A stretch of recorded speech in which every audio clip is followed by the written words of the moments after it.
Hi, Joe with J. Alexander Roofing. I'm here today performing a video inspection of the roof. I'm also going to take measurement, purpose of estimate.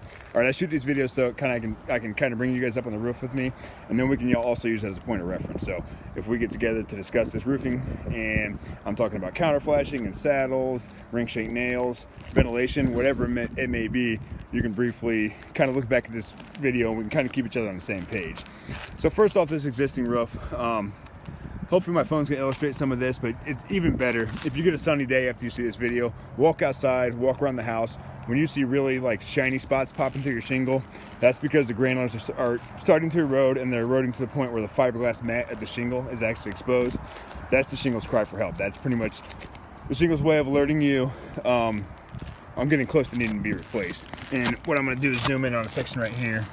Right here, as you can see, this is right below the leading edge of the next row. We're down to the fiberglass mat.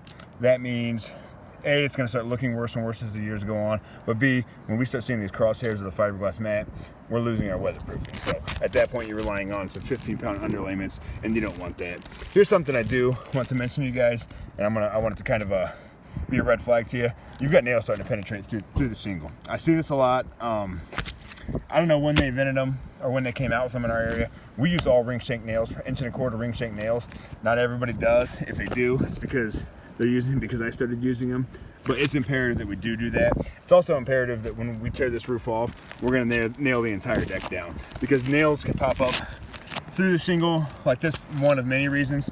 Bad install.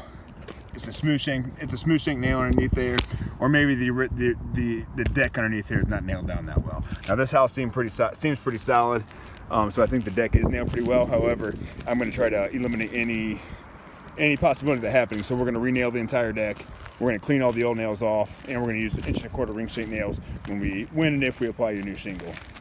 This bubble light right here, good product. So as long as you tell me it's not leaking, we're going to reuse that. I do want to talk to you about your ventilation. I might want to switch you over to ridge vents. We use some really good high definition.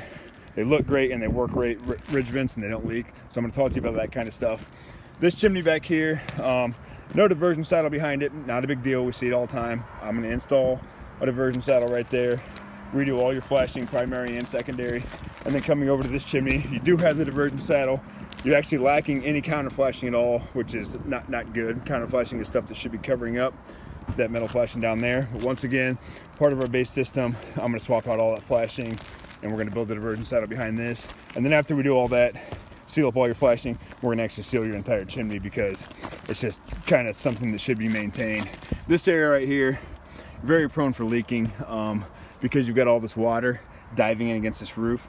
I'm probably going to cut the gutter back for you a little bit. We can get into specifically why that happens, but as you can see right now, you've got all kinds of stuff going on. You've got it looks like animal feces and a bunch of leaves built up here. What'll happen is ice will dam back up in there, back up your step flashing. Same with this right here. This is not ideal. You've got all your water jamming right up against your flashing. I'm going to alleviate some of the water that's going to come against that. And then there's just areas where, you know, an old roof, you got some that's starting to buckle. See that wave right there? No big deal. We see it all the time when it comes to roofing. But we're gonna replace all the flashing under here, redo all that pan flashing, and pretty much just get it down to the deck. Put a fully warranted system on there, and then fully warranted underlayment system, and then our new shingles as well. And what we'll do from there, I'll pretty much stop rambling up on your roof. We'll get together and talk about all the details from here. Joe with J. Alexander Roofing performing a video inspection, and that'll about do it. Thanks.